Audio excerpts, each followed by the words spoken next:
Good afternoon. It is Wednesday, April 9th, about 4:50, and I'm calling the Human Resources Committee to order with quorum present in the chamber. We are going to do some change of rule on this. The mayor would like to discuss number 3, so we're going to put number 3 at the bottom. Okay, so number 1, approval of February 10th, 2025 minutes. They're in your packet. Any questions or concerns? Otherwise, I'll take a motion to accept. Motion by Killian, second by Mertens. All in favor say aye. Aye. Any opposed? That passes unanimously. Number 2, Human Resources Report for March 2025. That's in your packet. Any questions? Okay. Seeing none, we'll put that on file. Discussion and possible action to approve revised policy on the use of wireless telecommunication devices and services. This is brought to you. The new information is in your packet in regards to the language that's going to be changed or should be updated. Since most of our telephone policy is through engineering, and we went with FirstNet. They are our main provider right now for all our cell phones, except for a handful of devices that are still on AT&T. But this is an updated policy to our telecommunication and wireless devices. Any questions? No. Thank you. We have a motion to approve. Second by Tierney. All in favor say aye. Aye. Any opposed? That passes unanimously.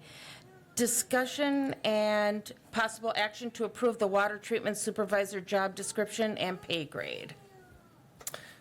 Yeah, at the time this job description came along in 2024, we didn't have a pay grade or a job description. It was already approved in the budgetary process.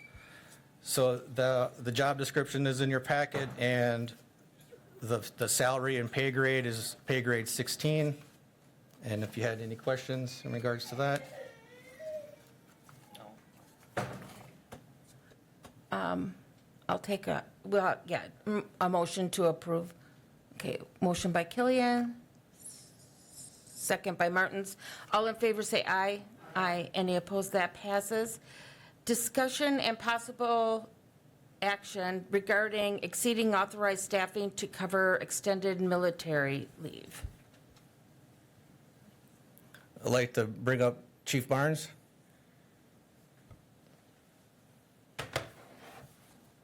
Good evening. We have numerous individuals that work for us that also serve our U.S. military in either reserve capacity or through the National Guard.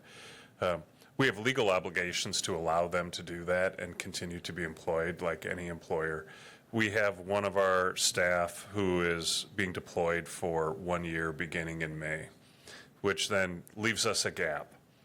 When we want to hire to fill a gap, it often takes us 6 to 8 months, depending on whether they need to go to the academy and then the field training.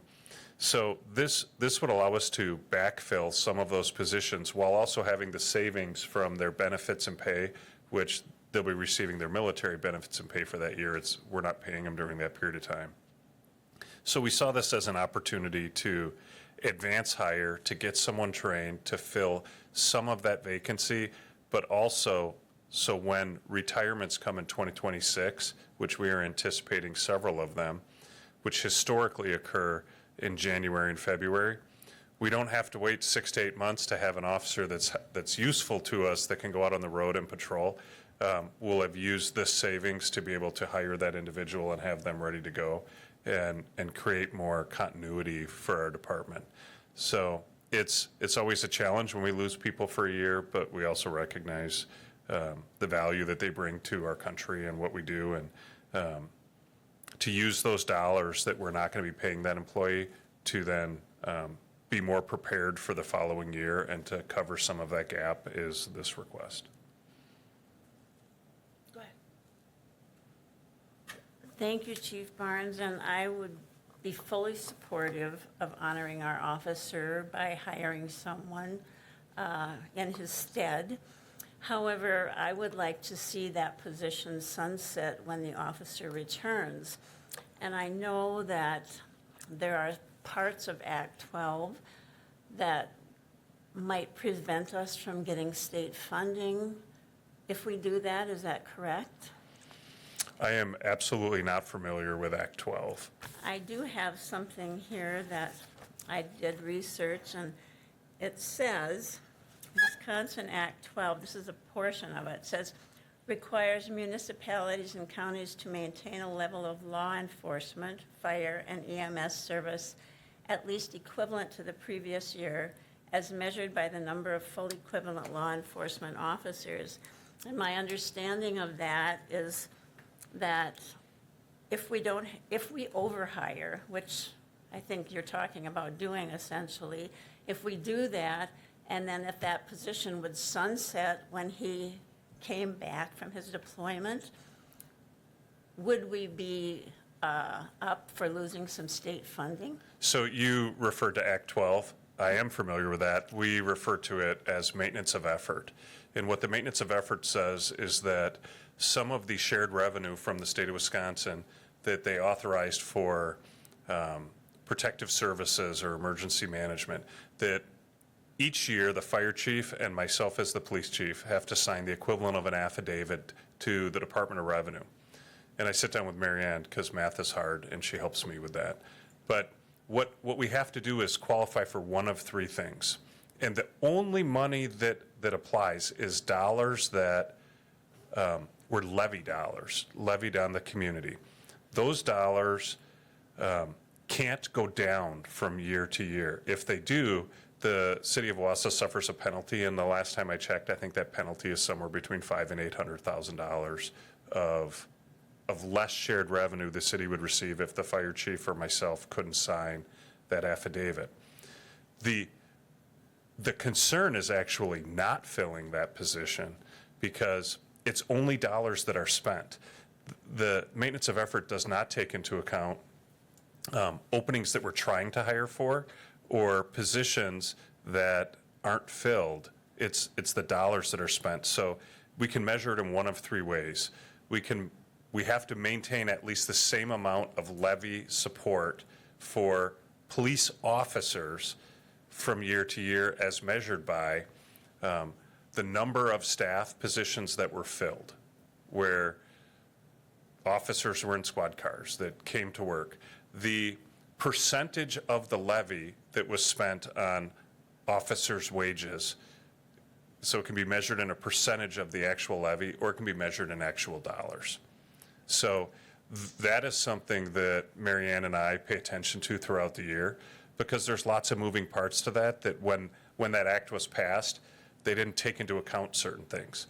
If we had 10 people retire, we're not going to be able to hire 10 people right away. And so while you're trying to fill those positions, and you had them filled the year before, you likely would have a significant issue with maintenance of effort. The cushion that the police department and the fire department receive is there are union negotiated raises that occur every year, and that for the police department that equates to several $100,000.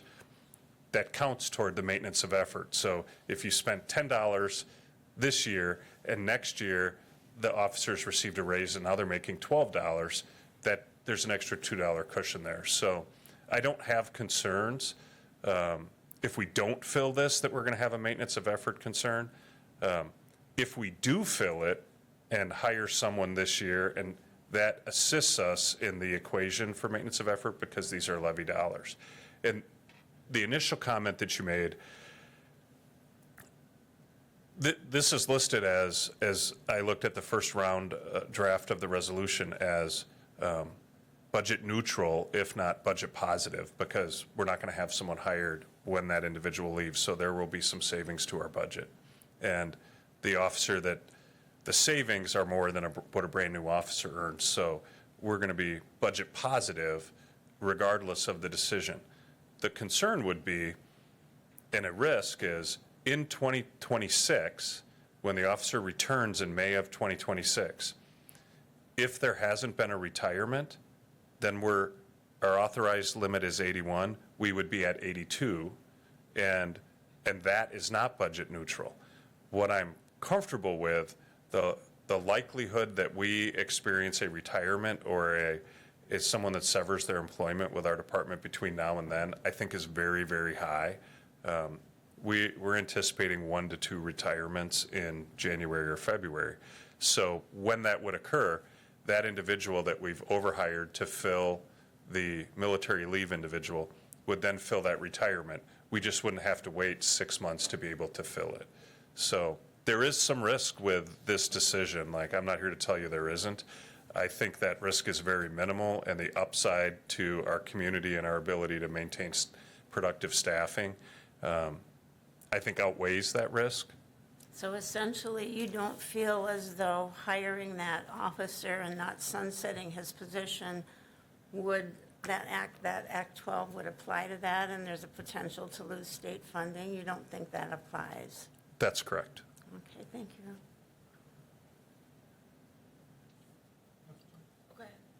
So is this part of the employee handbook? Do we have wording, or is that a union? It's a union. It's a union with regard to veteran service?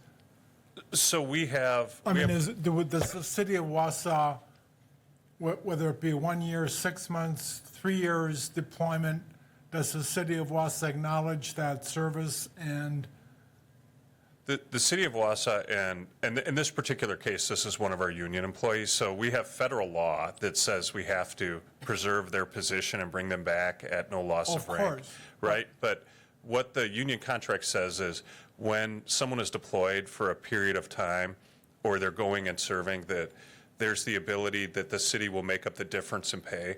In this particular case, my understanding is the military pay would exceed what they were making here, so there's no obligation we're going to make. but that wording is Negotiated in the acknowledged contract. in the contract, whether it be for whatever time period that is, that this, what we have before us is just how the scenario is going to be hopefully played out. Right, so we have our obligation via our collective bargaining agreement with our WPPA, like Right. this individual being deployed, there's really nothing to approve or not approve. It's black and white how we're going to handle that. The question is, do we just leave a position open for a year, or do we take that budget and that position and hire someone that will fill a portion of that year, like not the totality of it, because we probably wouldn't have them, the earliest we'd have them hired is in August. Okay, so they could fill that gap for that period of time. And then when we experience someone that retires, usually it's 6 months to get someone hired, 6 to 8 months to get them hired and be competent enough to go out and patrol. Well, this individual would have been through all of that, so when we experience next retirement, we don't have that 6 to 8 month gap for them to be a productive officer for us. So the motion would be, in essence, the funding and the scenarios outlined by the chief then, is that right? Just the staff, The staff, staffing, yeah. the yeah. motion, right. I'll move to approve the staffing as Okay. outlined. Second, any further questions or concerns? Okay, all in favor, say aye. Aye. Any opposed? That passes unanimously. The next one is discussion of possible decision regarding authorizing a part-time officer program. I'll stay here.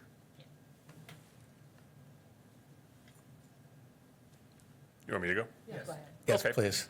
One of the challenges we've often had is it's very expensive to train police officers, especially when they start developing expertise in different fields. And even the officer that's in their first year and the first time they're driving a squad car by themselves, this city has invested a lot of dollars into them. And occasionally, we get employees who retire and start collecting their pension, but they would still like to work in a part-time capacity for us. We also have, which is what was the impetus for this request, we have officers that are instructors, and they get recruited and they leave employment with the city, and they go, we have 2 of our previous officers that are instructors at North Central Technical College teaching the criminal justice program. Those instructors almost unanimously always want to stay employed in a part-time capacity as a police officer. And so there are part-time departments, smaller departments throughout the county. The Marathon County Sheriff's Department has a reserve deputy program. We don't have a part-time officer program. And so these officers didn't leave in bad standing. They're in our good graces. And it seemed to us when one of them that recently left employment with us said, I would love to come back and work some summer hours and help you with, in this particular case, they're an armorer, think gunsmith, that we sent them the training for. And so to be able to come back and provide some of those services to us at really the cheapest officer rate, because they don't receive healthcare benefits or pension contributions or any of those other employment expenses. So for us, it's an opportunity to use potential savings we would have. And we usually, we have a history of coming in under budget at the end of the year. So we would need to manage our budget neutral, and use money within our budget to employ part-time staff. If the money wasn't there, and we didn't have it in our budget, then there's no part-time hours to be had. But we foresee using them to supplement our patrol staff. And by supplement, if we had a Friday night and there's 7 patrol officers or 8 patrol officers scheduled, and we could schedule a part-time officer to come in for 4 to 6 hours and be like, I'd like you to partner with one of these other individuals and do targeted OWI enforcement or speed enforcement in this particular neighborhood that we've received complaints. We can use them in that fashion. We can use them for their expertise and skills and training that we as the city of Wausau have paid to train them for. But also one of the things, we have all these summer events, and I'm always struggling to find staff. So to be able to use them in that capacity and to work, at least our instructors have expressed their interest in helping to develop other people and share their knowledge and expertise. They're teachers at the tech. And so to partner them with our CSO program to spend times policing, but also by mentoring and working side by side with our CSOs, we know that that's a scary job. And when we have officers that invest more time with our CSOs, we get better productivity and better decisions out of our CSOs. So again, this is authorizing a program and our ability to do it. There might be times where we have 0 part-time officers. And I say that because this program is for staff that we wouldn't have to train.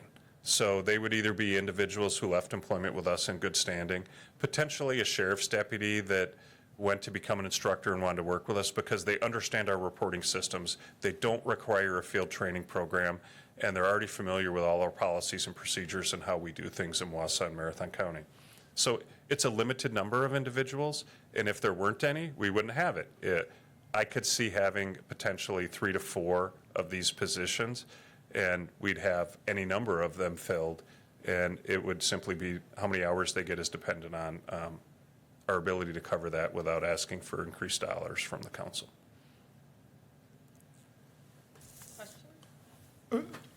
In preparation for the 2026 budget, this really doesn't become part of the anticipated police budget at that. It's pretty much based then on the regular officers.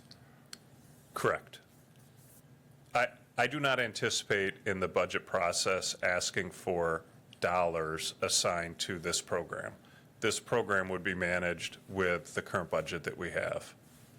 But in preparation for budgets in the future, I could easily see that. Yeah, I mean, we often come here and stand before you with experiments. Like, I can tell you how I think this would be utilized, and if we found that this is a giant asset and boy, we wouldn't want to see it happen and that we didn't anticipate there being the budget to be able to do it, then that would be a different conversation with the council to say, we're not going to have part-time staff hours this year because we don't have the budget for it. If that's something that you find the value in, then you would have a decision to make.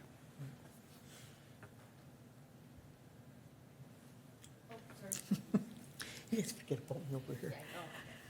Mike, when I looked at this, after I'd spoken with you, I had seen that it was about to fill the, or to implement a program, which to me means more than this year. I understand doing it with overages, so there's no increase to the budget, no additional amount of money, but I would not want it to be an annual program because I would be afraid that it would start to have money budgeted to it.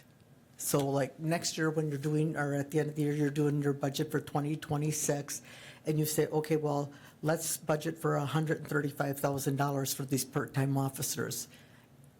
I don't want to see that. I believe that we're also doing them a favor by taking them on part-time. These are instructors that are free for the summer, that are looking for a few extra hours, a few things to do, a little extra money in their pocket. And it's a win for us because we get their expertise to share with the CSOs and to help out in other situations as needed. So to me, it's a win-win. Everybody's getting something they want. But I think to put it on a permanent budget, to have it as a budgeted item every year, I wouldn't be for this. Because to me, that's what our CSOs are for. And if we have the wiggle room to bring these people in, great. I mean, to be honest with you, the difference between a CSO and a sworn police officer with 10-plus years of experience is apples and oranges. I realize But- that, and so but I is would say the salary. To your point, the concern that you addressed on how this would become, all of a sudden there's $135,000 budgeted, that's within the control of this council, right? And so I would just look at this last year, which I was very proud of my staff. We came here with real cuts that were made to our budget. We didn't add to those things, we actually subtracted. And we're now managing through budget cuts in our overtime budget that existed here, as well as coming with additional ways to develop revenue. I mean, I'm here telling you, I'm not here asking for, can we just do this for the summer? Because there's a lot of moving parts into hiring an officer that we need to go through. It's a chicken and egg thing. So I have had conversations with the Police and Fire Commission, who are the ones with stewardship over the hiring process. They took a vote, first to second, and voted to support this program and changes within the hiring process, because it's different hiring your employee back a couple months as opposed to someone you don't know. But the next step is there is a requirement to negotiate with the union. The union has to decide several things. Number one, are they going to represent part-time employees, which they have a right to do? And number two, if they do, to negotiate what that salary is. If the salary is not okay with us, then we don't have the program. And so there's three completely different entities that have something going on here. But again, I'm telling you, I have no intention of asking for additional dollars in our budget to run this program. If in order to highlight that, we create a line in the budget that says part-time officer program, and you get to see the goose egg in that, then we can do that. And then you can be aware that if you're reviewing a budget and that's not a goose egg, then you can be like, hey, Matt, why don't you come up here? Let's replay the YouTube video where you said you weren't going to do this. But the decisions to spend those dollars are yours. Right, and as I was trying to say, is to do it with an overage. I'm good with that, because I think having the CSOs have a mentor like that is a good thing. But when you were saying, okay, CSOs are apples to oranges, so are their pay. I mean, there is no sworn officer that's going to come in and take a $20 or $22 an hour part-time job with us, nor should they. So we're getting more experience. We're paying for that experience, and I'm okay with that as long as we have an overage. My biggest thing with this is when I saw a program and I thought, okay, that means annual to me. That means now we're going to add something onto the budget, which for next year, which I don't want to see, because I don't imagine we're going to be in any better situation 12 months from now. So I guess what I'm trying to say is I'm for this year, but I would want you to come back next year and see where we're at financially before we would just say, sure, we're going to do this every year. Yeah, I That's think my that, take. I mean, respectfully, I'm not asking for this year. I'm asking to create a program that's part of the police department. And if your vote is no, I respect where you're at with that. But the ability to create a program that gets these individuals willing to come back and work for us, as opposed to plenty of other options that they have here that's not a question annually. Like, I don't think I'd be able to get people to come do it in that capacity. But if the concern is about money and new budget money, in order to have a recurring program, I can just tell you that I have no intention of asking for dollars in the budget to be able to fund this program. But it is a program, right? It can have anywhere between 0 and 4 officers that are available to us. And that's, to me, that was a program, but I would turn it the other way and be like, unless that's something at some point in the future, the council says we no longer want to do that and ask us to remove that program, I mean, that's the way I'd want it to be, because if this is just through 2025, then I would encourage you to vote no, and then we won't do it. Go ahead, Michael. Yep, okay, I certainly see the value in this program, and I can see how it would, you know, if part-time officers are funded through the use of vacancy savings, I can see how this actually would save us money, because a part-time, correct me if I'm wrong, but couldn't a part-time officer be utilized instead of having to rely on overtime for full-time staff? If you run into a shortage, say from like a vacancy or some other type of, you know, where there's some other type where a full-time officer is unavailable to serve a shift or something like that? Or? Yeah, so I think that the honest answer to that is kind of. And I say kind of because our staff are union, right? And so the purpose of these part-time officers is not to supplant or remove the opportunity for our staff to make overtime. The amount of overtime exists and the changing priorities of staff, my experience has been that we can have overtime shifts that are posted, or I'll give you an example. Someone we have a 5115 situation with an individual that's having in crisis, and they're going to need to go to Winnebago Mental Health Institution. There's 5 to 12 hours that are spent at the hospital, and then there is the transportation from Wausau to Winnebago and back. This might be a 14-hour, and we will call down the list through our staff. Do you want to come in and do this? Do you want to come in and do this? And the answer is no. And so by union contract, the person with the least amount of seniority gets forced to do it, okay? I would be able to use a part-time individual and say, do you want to come in and do this? And they'd be doing it on straight time instead of overtime. What I wouldn't be able to do is call the part-time person first in order to preclude those other individuals from access to that overtime. So, like, yes, I see potential for these positions reducing some of our overtime expenses, but I don't know that that's necessarily the case. This is to allow us to continue to improve the services that we provide to the community and the operations of the police department. A side effect might be a reduction in some overtime hours, but that's not the purpose behind it, and that's part of our negotiation with the union to be able to do this.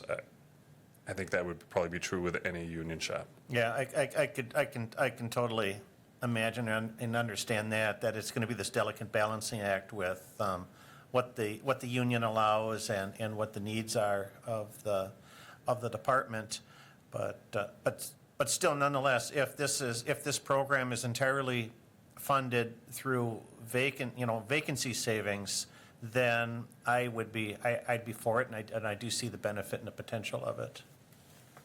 Thank you.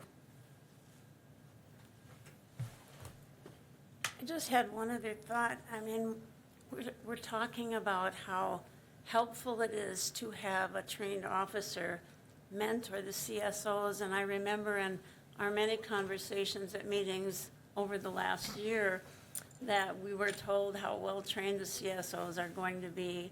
And I guess I just don't understand why, if our CSOs are going to be so well-trained to handle the situations they've been put into, why do we need to have an officer to supplement that?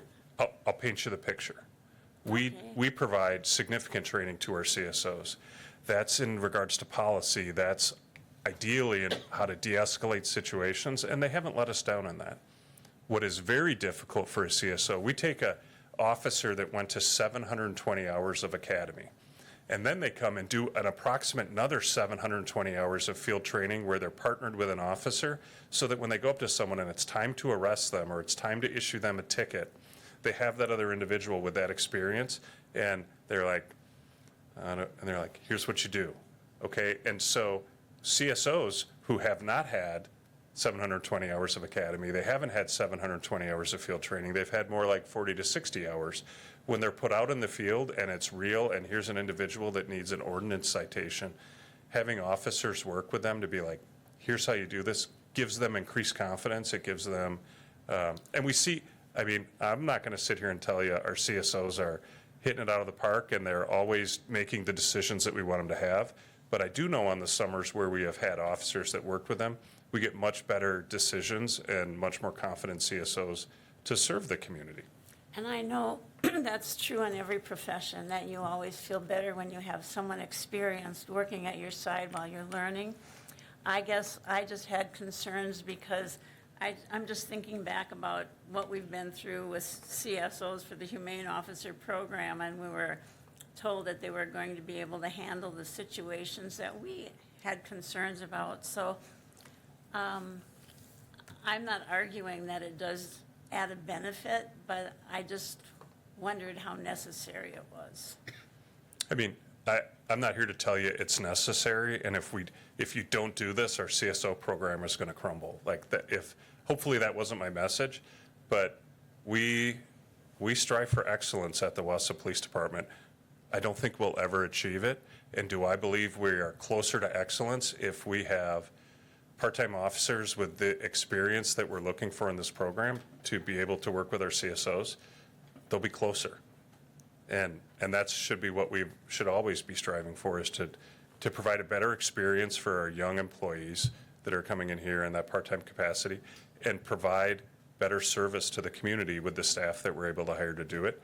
That, I'm confident, would occur if the more hours of officer time we have working with CSOs, the better that would be. But that's not to say it's unacceptable in its current state.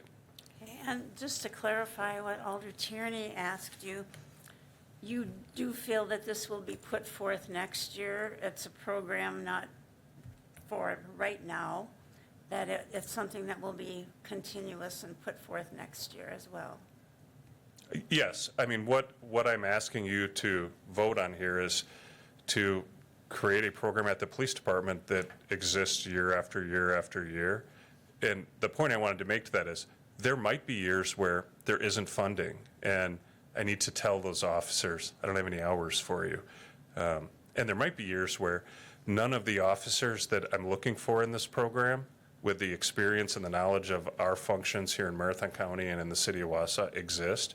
I'm not looking to hire someone that just graduated from the academy and put them through a field training program. That's too expensive. It makes this not cost effective for us to do. Any further questions, concerns? Anybody willing to make a motion on this? Well, go ahead, Mike. I'll make the motion to authorizing a part-time officer program. I'll second the motion. Okay. Any further discussion? All in favor, say aye. Aye. Opposed? 1, 2. Okay, that passes 3-2. Okay, onward to discussion and possible action to approve summer hour schedule. I think the mayor would like to speak.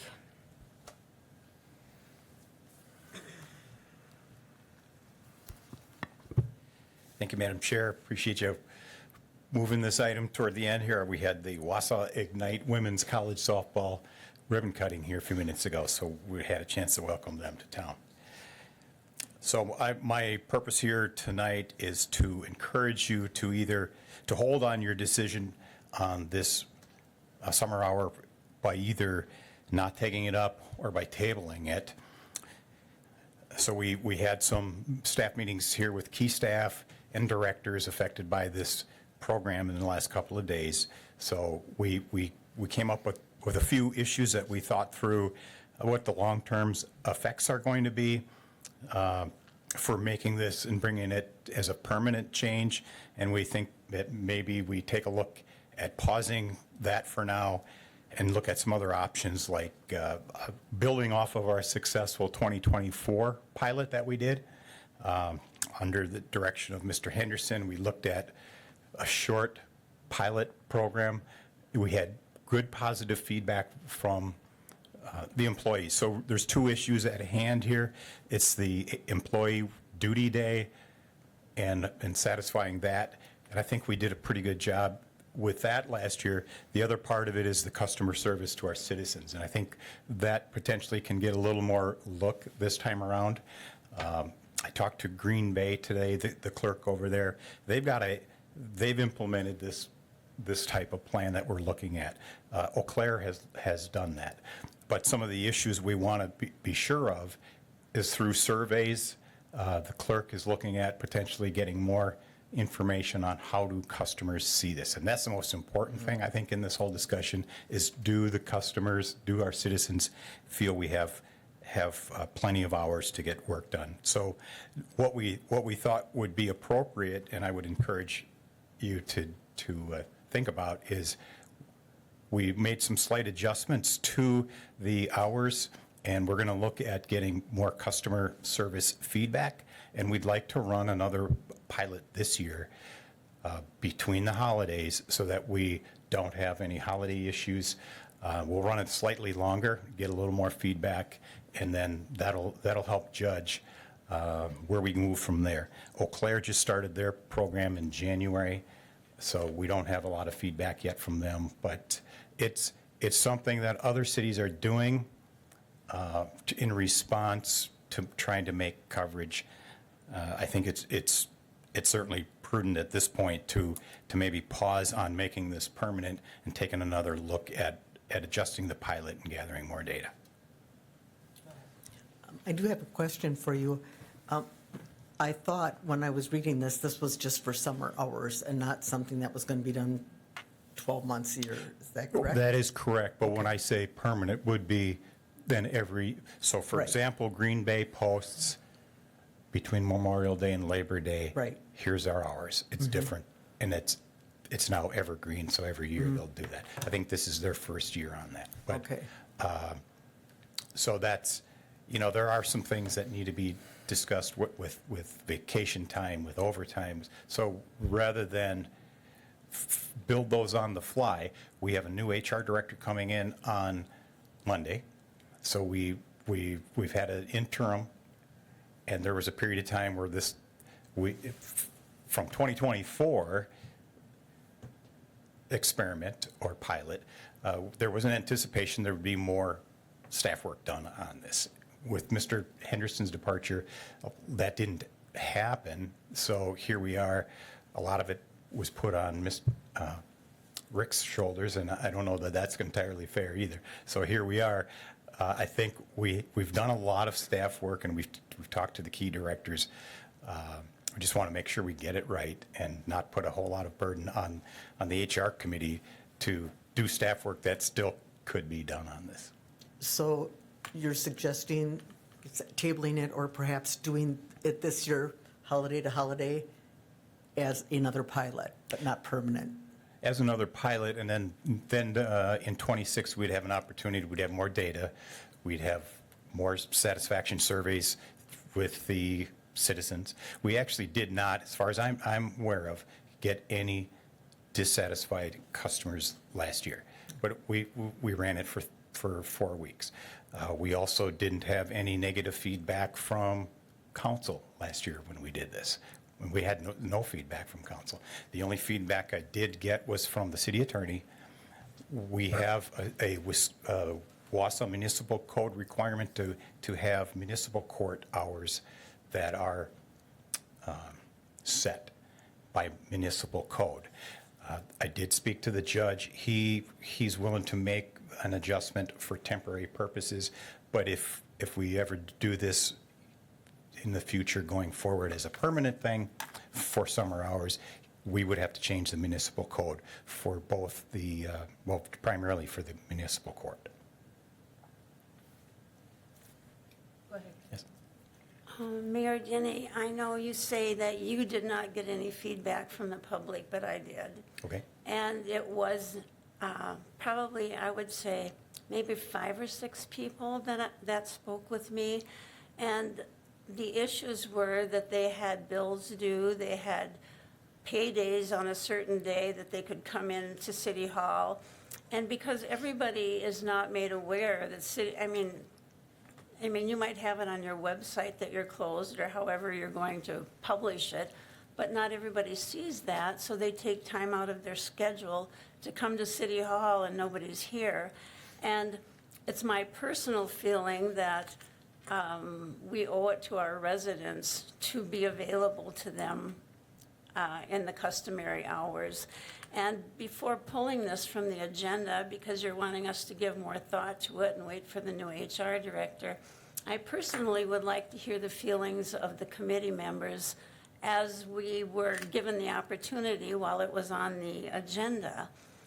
So I would like to hear the feelings of the other committee members, and if we do table this, that will certainly give me something to think about. So that, if I could answer that, last year, if you recall, it was kind of a last-minute thing we did, so the notice was not as robust as it could have been, and now we're looking at July 7th through August, so you'd be looking at plenty of time to give notice. But that is valid, and that's the point of the pilot.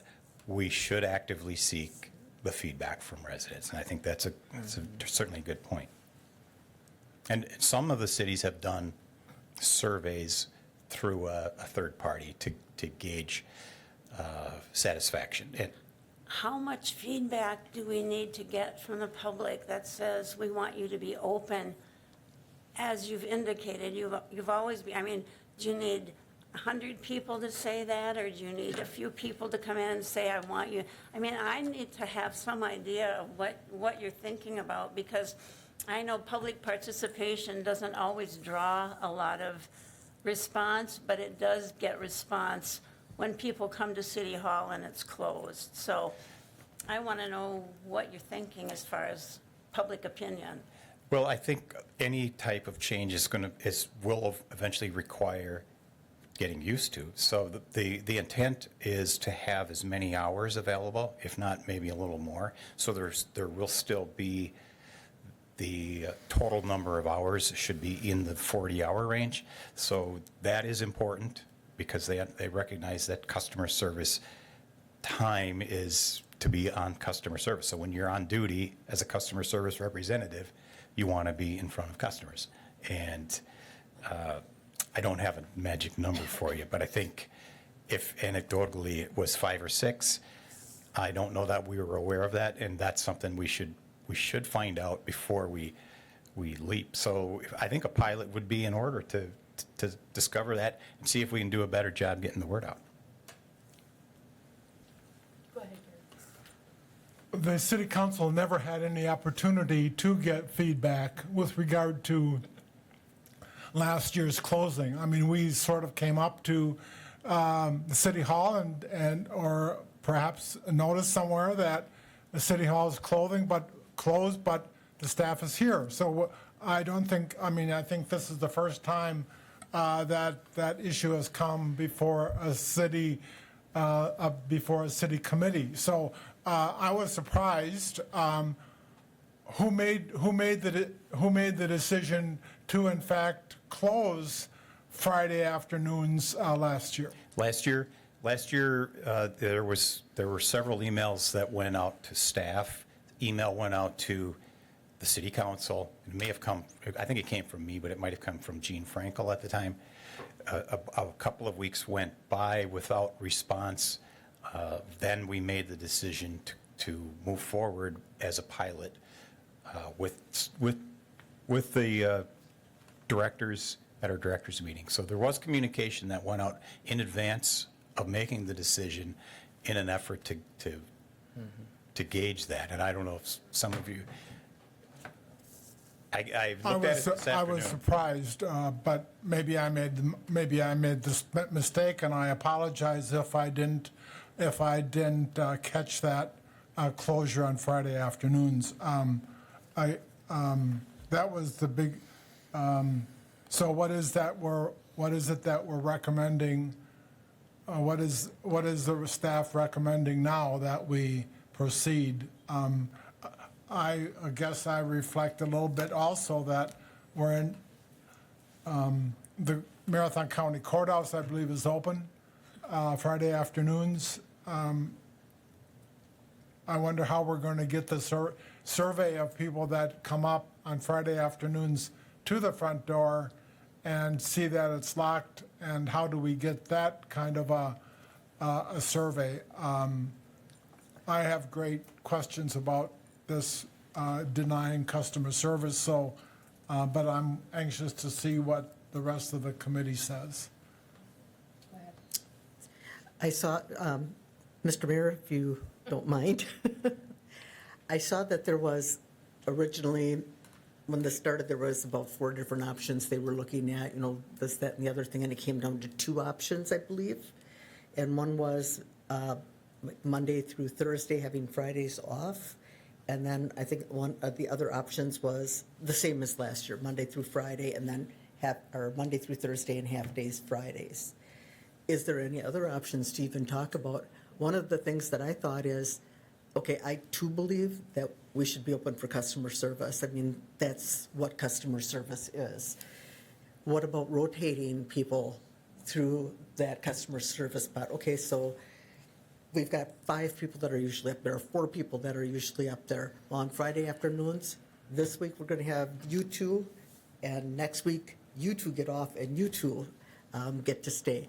And my other question was, how does the rest of the staff that isn't eligible for the summer hours feel about this? Well, every department will have people potentially eligible, and for the most part, departments have the flexibility to manage their staff as they see fit. So we also have varying levels of published times that are not the same as customer service. Inspections, for example, are open different hours. Engineering is open at 7 or 7:30. So there are different hours posted depending on the nature of the business that they do.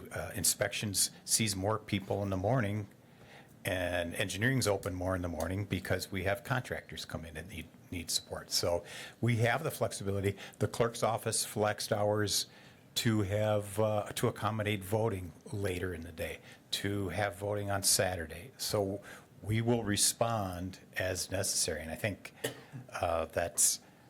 it's also statistically very much less attendance on Friday afternoons for customer service, for people coming in to do business on Friday. It's pretty low. When we did this last year, there were Friday afternoon, 2 o'clock, I walked the whole building. There were 2 people in the building, myself and the assistant city attorney.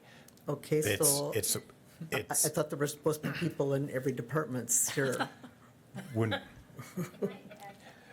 sure. So the details of all the different options that directors have, that's the flexibility and the function of the director. I'm not making out work schedules for it. Okay, So I take the point, and I think that's part of the reason why we should think it through. Yeah, I don't think 2 people available on a Friday afternoon in City Hall is a good thing for the rest of the city of Wausau. Just my opinion. Thank you. Sorry, if I may add to your question as well. We were looking at the different proposals, like the one, I believe it was Eau Claire's, where they have like a longer Monday, Tuesday, Wednesday, Thursday, or more like normal, and then Fridays were closed. And then similar to like La Crosse's model, where they, during COVID, they reconstructed their lobby, so certain departments have a space in their lobby, and then on Fridays, everyone's in their proper departments, but they're closed to the public, I believe. I might be getting that slightly wrong. But in both of the options that were in this packet, it allows, I think, better quality service because people, City Hall is expected to be open those 42 and a half hours still. And rather than just having one or two people covering multiple people's jobs or, limited staff on Friday afternoons, that if we would be closed on that Friday, everyone, there should be more people during those other 42 and a half hours that would be open. And it wouldn't just be City Hall, but the water department, police and fire, and DPW admin staff would also be interested in participating in this pilot, where they did not participate in 2024. It was only City Hall.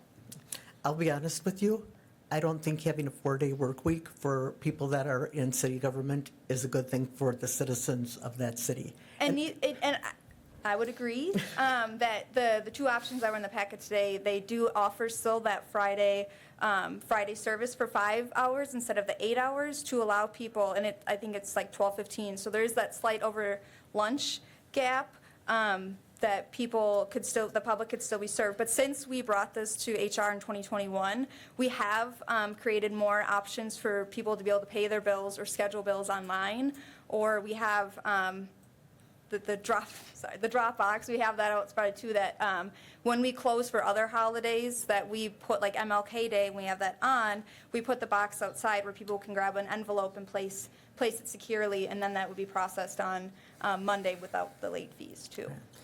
And that's great that we have those options, and, the ability for somebody to drop one in the Dropbox is great. The online is great for people who are younger, but when you start getting to people who are a little bit older, my mom, for example, can go online and see emails and find recipes. But, so, you have a fair amount of people like that, but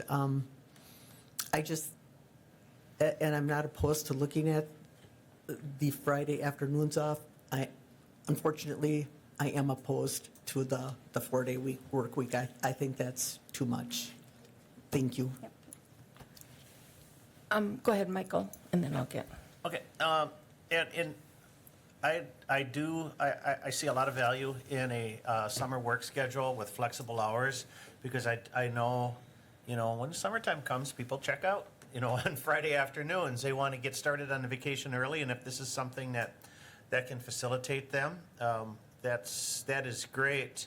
I thought, in the narrative here, where we were talking about, how much interaction we have with the public on Friday afternoons, I found it fitting that in 2023, an average of 131 transactions occurred between 8 a.m. and 1 p.m., and between 1 and 4:30, an average was 31 transactions during the summer months. So it definitely, it's not only city governments, city employees that are checking out on a Friday, but it's also the rest of the public, because we live in we live in Wisconsin, and we want to head up north on Friday. So I think it's a really good idea to maybe send this back to staff, and especially in the light of a new HR director coming on board. So another modified pilot can happen, and between last year's pilot and this year's pilot, I think we can come up with a workable solution for a permanent summer hour schedule. And plus, that would give us also the opportunity to see what some of these other communities, these larger communities like Green Bay and Eau Claire, are, what their reaction was before we kind of step into this whole hog. I understand about wanting to have Friday afternoons off in the summer, because I love to have those as well. But I have a question. The city employees have paid vacation, so if they want a half day off, can't they request a half day's vacation? Yes, they can use their vacation, but, especially in our customer service finance division, we need to have enough staff there to be adequately able to serve the public. And sometimes if you have one person scheduled and then they call in sick, or two people scheduled and one of them calls in sick, it can, it creates poor customer service. If you get a line back up, or someone doesn't know how to handle, a certain transaction or something. And so we're limited in how we can, how we allow staff to to be able to use that time, because everyone can't use it on Fridays in the summer. But you're talking about having adequate public service because somebody takes a vacation day. You would have no public service if everybody's gone. So it's my personal feeling that we owe it to our public to be open during our scheduled hours. And as Alder Tierney indicated, and maybe it's the district I represent, but there are many people who don't go online, and there are many people who can't even read English. So if they're getting paid on Friday and have bills to pay, and they come to City Hall and they're taking time out of their day, it feels to me as though we should be there to serve them. I'm just going to do my two things, is that, number one, I question, again, that staff is unilaterally initiating a pilot. I don't know. I'm going to need somebody to tell me that that's okay. There was a time, I was talking to the council president, and we were talking through, there was a time when every, like MLK Day, that came through council to approve the day off of City Hall. There was I don't know when that stopped, but I know, I agree with Gary. None of this came through city council for even the pilot last year. And this year, again, it isn't coming through council. It's coming as a unilateral decision. And I question that. Number two is, we're going to try a pilot again. It seems like an end around. And the thing is, I agree with Alder Killian. There's vacation. We have problems with people taking their vacation now. And so I think we're trying to eliminate the need to use vacation on a Friday. I'm sorry, Michael, I hope no people are checking out on Friday, have Fridays to go anywhere. We need their work. But I'm not totally opposed, but this doesn't feel a proper process. It is absolutely up to the committee how they want to go forward, though. I will support the committee in any way they want to go. I just have one more thing, and I'm going to respectfully disagree with Alder Martins. Sorry, but I, as a customer, expect somebody to be able to answer my call when I call Charter or TDS on a Friday afternoon. I expect somebody, and this isn't even about going up to an open service spot, but I expect my credit union and my bank to be open on Friday afternoon so that I can go in there, pay a bill, get a loan, what have you. I expect other professional, I'm not talking about grocery stores and doctor's offices, which are open, but I expect other professional services to be available Monday through Friday, 8 to 5, which is why I said I would never support a 4-day work week, and why I was looking for like a rotation on Friday afternoon rather than a full-blown shut-off. I would love to have Friday afternoons off, and the only way I get them is by taking PTO. So I think that city staff there's a lot of benefits to being an employee of the city. Retirement plans, getting COLAs on top of raises, just to name a couple. City staff have a lot of benefits that aren't out there in a lot of other professional places.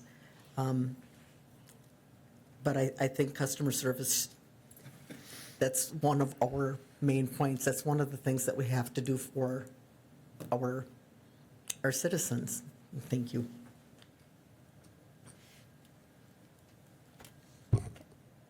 I guess, does somebody want to make a motion of what to do with this item?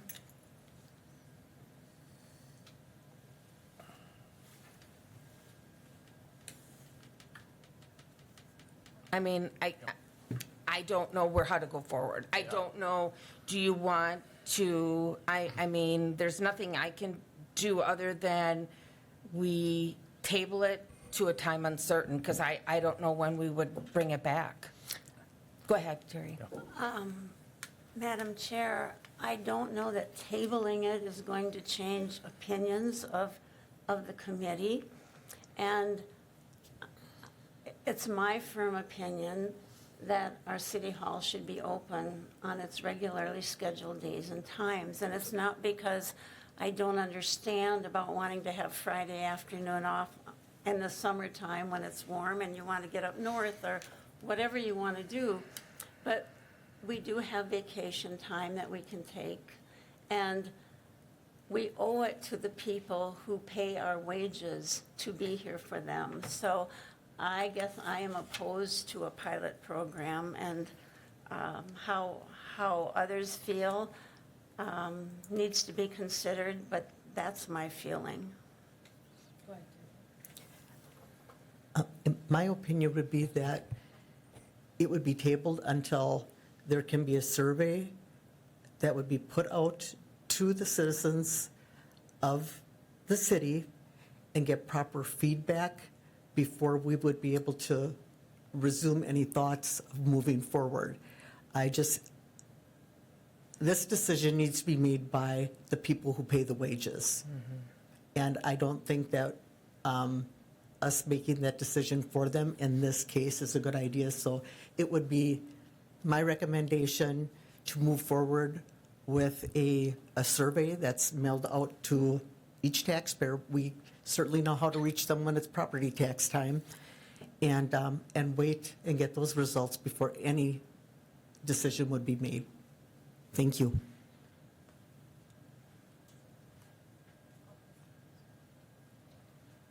Michael? Yep. Yeah, I don't, excuse me. I don't know if we can, if tabling would be the proper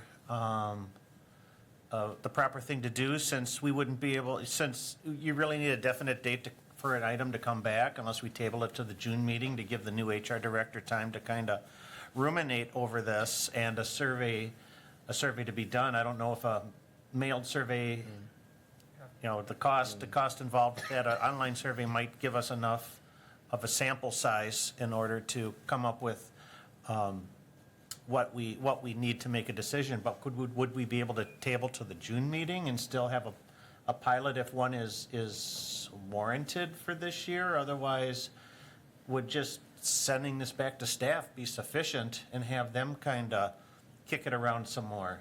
And then come back in And then- May? May or June?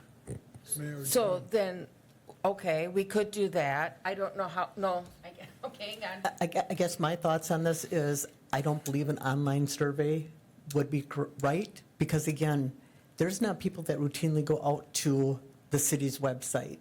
And I know that I didn't routinely do this, so I don't think that we're encompassing enough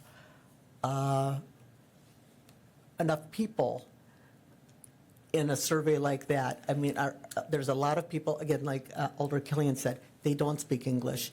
They don't access online things. And even people who do, I don't think the city's website is one of the things that they're looking at primarily. So it's my opinion that an online survey would not be the right way to go. And I think maybe we do need to kick it back to the staff. Thank you. So I'll move that we table this issue until the May meeting, so that we can get feedback from the new HR director as well as from staff. Staff heard what we're saying, what this committee is saying, all the viewpoints, and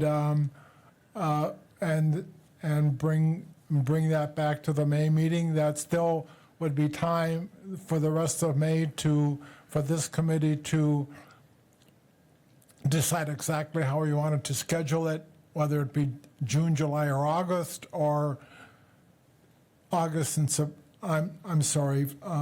July and August. But I think we need to see what the new HR director. So that's my motion, is to table and bring it back in HR in May.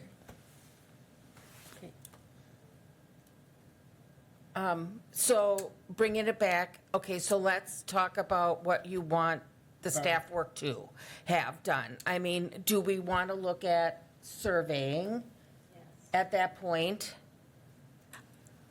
I do. I think that that's where our answer comes from, because we have, the taxpayers are paying for us, for the services of our city employees.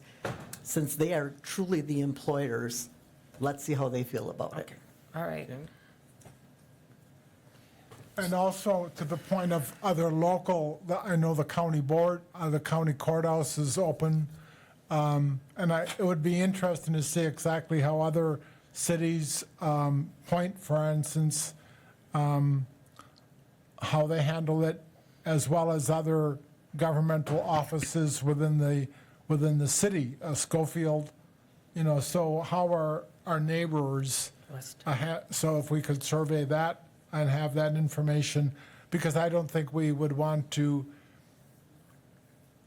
I think if the surrounding communities, municipalities are of one, I think Wausau should be sort of what we should know what exactly our neighbors are thinking and doing. I think the library's open on Friday afternoons. Just sort of a survey of what else what other municipalities are doing in the community. Okay. He's writing this down, that's why I want it written, so we're serving in that, right. Any other suggestions? I do support getting a broad public opinion on this. I think it's a critical idea, a critical thing to do for the residents of the city. We've had a lot of changes in our city over the last year, a lot of issues to deal with, and I don't think just going ahead and doing something that's going to be a negative for our city is going to reflect well. So I think we do need to have public opinion on this. Okay. Well, we have a motion to table till May meeting. Is there a second? Table till May and then what? Well, that's what Gary made a motion to table till May to have input from Staff. what a survey could be. And number 2 is HR director input. And 3 is surveying local municipalities of what their hours are working. Okay. Okay. You'll second. Okay, we have a second. Any further discussion? I would just add that in your packet is the survey of other communities. Caitlin had done quite a bit of legwork on this, so I can tell you that. Rib Mountain's Friday hours, they're open from 7:30 a.m. to 5 p.m., Monday through Thursday, Friday 8:30 to 1. Rothschild is open from 7 a.m. to 4:30 p.m. Monday through Thursday, and 7 a.m. to 11 on Fridays. Cronenwetter is open from 7 a.m. to 4:30 p.m. Monday through Thursday, 7 a.m. to 11 a.m. on Fridays. Schofield is 7 a.m. to 4:30 p.m. Monday through Thursday, 7 to 11 on Fridays. So, it was disappointing how this issue was handled, because it was highly controlled, which prevented staff from being able to educate you in a formal manner. Caitlin and the Employee Resource Committee worked really hard on this. A lot of data is in your packet, including this survey. So you can see that most communities in the area are closed on Fridays in the afternoon. There was no proposal to be open only 4 days a week. That was never in the proposal. That was one of the examples that were given when there was several examples. But those weren't the 2 proposals that you were, well, really, the proposal that Caitlin had done was basically pushed to the back seat with an alternate proposal that was provided to you. But the alternate proposal, as Caitlin said, was to keep City Hall hours still open 42 and a half or whatever it is, open on a weekly basis during the summer months, rearranging the hours so that we had some longer days, which a lot of people who do already work 8 to 4:30 appreciate having, where they can come without having to take time off of their day, and shorter hours on Friday. But you can see from what I read, there is kind of a universal move to closing on Friday afternoons in the summers. Eau Claire went through a significant citizen survey before they did this, and their citizens liked having some expanded hours, again, because people work. And it also is a recruiting tool. So, as I said, the Employee Resource Committee has worked hard on this, gathering data, surveying employees to try to find something that people were comfortable with. But you already have that survey. Excuse me, Lucy? Thank you. I'm sorry. I was going to say, No. Lucy. My comment is that it was said that Eau Claire did a survey of their citizens, and a lot of them were liking the expanded hours. I believe that our citizens deserve that same voice to see what works for them. And I think that is a great idea. It's unfortunate, because again, the employees that have been working on this have been working on this for way over a year. And, it was, I don't want to speak, but there was a lack of movement from the previous HR director who really wasn't interested in working on any extra projects. And so the committee has been trying to bring this before you for a long time, and they keep getting shut down. So now we're getting to the point where summer is upon us. And I think that is probably the most frustrating part to the employees, and that's why today we came up with the idea of maybe doing another pilot, because it was kind of a halfway point, because they have been pushed back so many times by people, by having the agenda, it's not being allowed on the agenda, being removed from the agenda, that it gave them some time to have a pilot program during the summer while we search for a permanent solution. And since the pilot last year did not get a lot of pushback from our residents, it seems somewhat harmless, because we've pushed around the Employee Resource Committee for over a year to allow another pilot in 2025. So that was, I guess, the midpoint, the happy medium, I don't know what you would want to call it, but something where they could have some flexibility in the summer of 2025 while we looked for a permanent solution.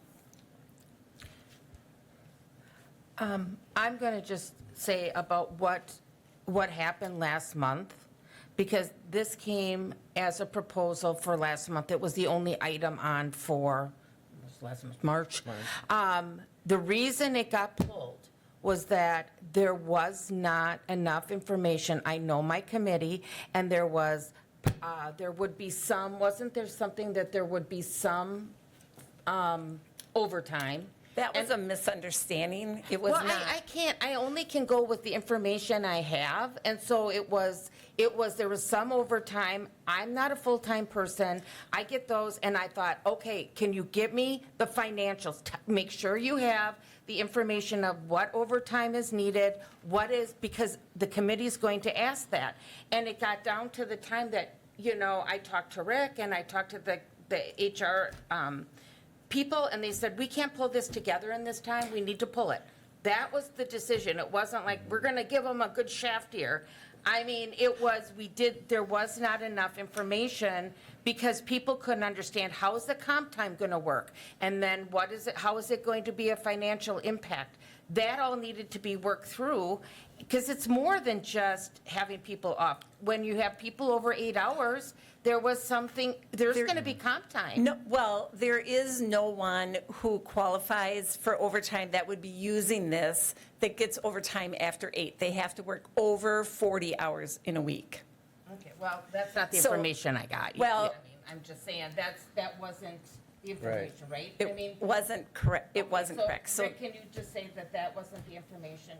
That wasn't the information that we received in regards to staff or certain staff that can work over 8 hours in a day can be considered getting comp time. as I was here the other time complaining, the clerical, it's after 40 hours, and that is who is going to be participating in this program. I don't want to, clerical is old terminology.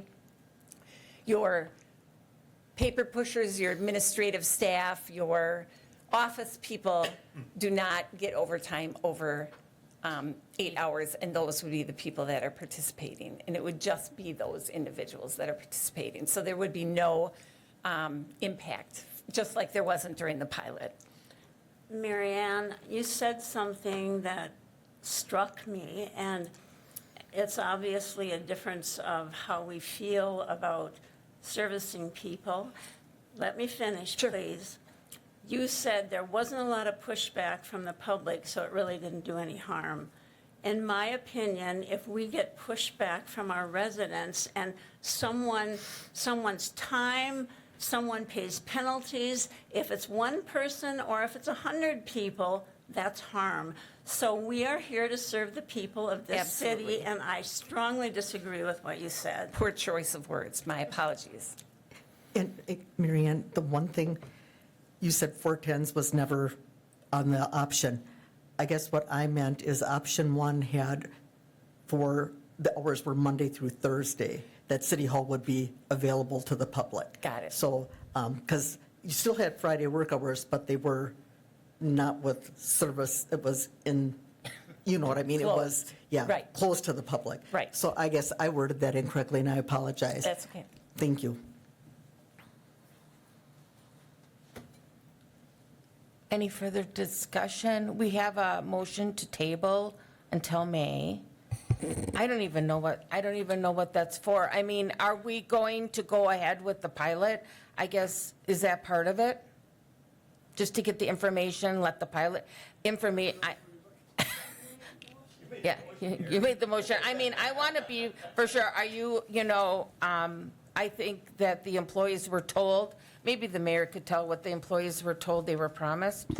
Well, Well, I don't know that anyone was promised anything. I think when we had the discussion with the directors that were most affected, the decision was just to gather more information. And some of the surveys that can be done would be more effective while we're implementing this pilot, and you'll get a more sense of how many people are affected by it. Because if you send somebody something on an email, you're not going to get the engagement. So there needs to be another form, and whether that's a survey consultant that could reach the right people, ask the people coming in. We surveyed, we see how many people are turned away. I don't know the mechanics of that, but I think it can be done in conjunction with the pilot, and that'll give us then feedback. If it's 5, it's 100. If it was 100 people, I think we'd have a pretty bad problem. If you had 100 people that came in and said, we like it better, versus 5 who didn't like it better. So I don't know the mechanics of the survey, but I think we could do that. Yeah, I think, since we're talking about the potential of a pilot, and we're tabling this until May, but we don't have what the pilot looks like in front of us, I'd be willing to amend the motion to add in there the addition to bring back to the committee in May what a pilot would look like for this coming summer. So then we can decide at that point, are we going to go ahead with the pilot, or if we're not going to go ahead with the pilot? That would be a way to, that if you wanted to approve the pilot. But to the point the chair made earlier, we had an opinion from HR last year and from the city attorney that a limited pilot would be acceptable to do by staff, and we did that for 30 days. I was reluctant to bring it back a second year just on a similar thing, but we tweaked it a little bit, and we thought we could gather more information. So we came to that compromise this time. But certainly, a pilot authorization by council would be great. So at what, excuse me, at what point in time, if we do that, are we going to do this public opinion survey? I think that's critical. Well, can I, I think we have a good month to survey people coming in during the people coming into City Hall. I think we can easily do that. With regard to a Friday, that surveying, I don't know how, I would have to think a little bit, but the reason for what we would be expecting is, I think the media, I'm sure, is watching this. This is the first time that I know of lately that this is being brought to a committee of the city council. So I'm sure it's going to be reported in the news, and I think there's an opportunity for this committee, as well as the city council, to weigh in on with regard to a decision that this committee is going to make. I trust the feedback from the people. I trust the city council hearing their constituents, neighborhood meetings. We have a good part of neighborhood meetings throughout the rest of April and into early May. That's a reason why I want a little bit of understanding about what the community is thinking with regard to this. And to act tonight, sure, we could have acted, but I think since this is an important part of the operation of City Hall and the operation of Wausau city government, I just want a little bit of a time to think about this and to listen to people and see how, and the result may be that, hey, Friday afternoons, I can get my business done other times of the day, other times of the week, that's fine. I just need to hear a little bit about what the people are saying. So that's why I need this month. That's why I opt for the tabling so that we can try to get a little bit of a handle so that we're not disappointing the people, but yet honoring the input from staff with regard to Friday afternoons. That's how I'm coming with this. Yeah, I don't know how we would be able to get that surveying done. I mean, if you're talking about people who are coming into City Hall, how would that survey look? When you were talking about, surveying people within the next month. I will be coming into City Hall Right. to pay my taxes, I think, sometime Right. in this month, and I'm sure other people will be. And I understand that, but I'm saying, we can't just have somebody at the clerk's office saying, do you think? I trust the staff to be able to put something together that can gauge that opinion. Okay, thank you. And I don't think we necessarily need a survey results by the May meeting if we're looking at a pilot for another year. But the survey would definitely be important for a permanent time change. I realize I've probably outstayed my welcome, but they already have the hours that they're proposing for City Hall, just so that you know. It's 7:15 a.m. to 4:30 Monday through Thursday, and then Friday, 7:15 to 12:15, and that was in your packet. It was in the, proposal that Caitlin had prepared, not what was done in the staff report.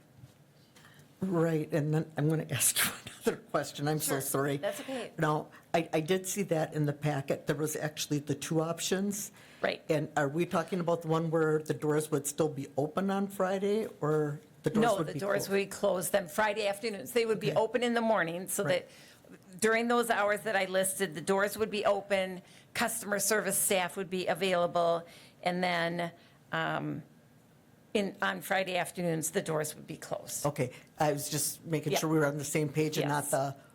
not open at all on Friday. Right. Well, Okay. and I think, yes. Okay, thanks. Just one more comment. I appreciate the fact that staff is willing to come in early, but how many residents are going to say, okay, City Hall's open, I can't come in Friday afternoon, but I can come in at 7 or Before work. 7:30 in the morning? I mean, that's tough. Okay, so we have an amendment about, I can't even remember anymore. The amendment was what? The amendment is to bring back to the committee at the May meeting what a pilot for 20. Okay, so we're just adding the pilot? Yeah. Okay, and we have the agreement with the motion? Yeah. It was, yeah, okay. And I think it was to get the opinion of the new HR director. Right, we have that, and then the amendment is to add on, is to just have what the pilot, I guess they should come up. I would really like them to come up with an option that they all agree on, instead of option 1, 2, 3, and 4. That would be great. I think that was the other thing, so initially, the thought process was that by offering you some options, you might be happy. Then, it got pulled from the March agenda, and then it kind of got added to this agenda without Caitlin being invited to make changes to her PowerPoint and without a lot of input on the new proposal. So I think, Caitlin had planned to update her PowerPoint even further, but she was really not given any indication that it was going to be on the agenda. Like, the agenda just got posted. Again, it had gotten pulled from the last meeting. So it really wasn't I'll just say, it wasn't a collaborative process. Otherwise, she would have because she has surveyed the employees, and they have rested on the hours that I gave you. So, kind of a cluster, to say the least. Yeah. Did you have a comment, Terry? Oh, you're done, okay. So, I think we're done. So, we will vote on the amendment of having them bring back in May the pilot as the amendment. No, we didn't vote on the first, so we can just do it as one vote. So the vote right now would be a motion to table till May. The table will include, staff has been instructed, and I don't know, whatever you want to survey, but then HR director input, and maybe get some thoughts together from staff of how they would like to survey residents, however they, and it doesn't matter, just bring back something. And then the other amendment is to add the pilot program will be hopefully solidified and brought back as a one thing, and to put that. Does everybody agree that's the motion? Okay, we have a motion and second. All in favor say aye. Aye. Any opposed? That passes. And then a motion to adjourn. So moved. Thank you. Second? Thank you. We are adjourned.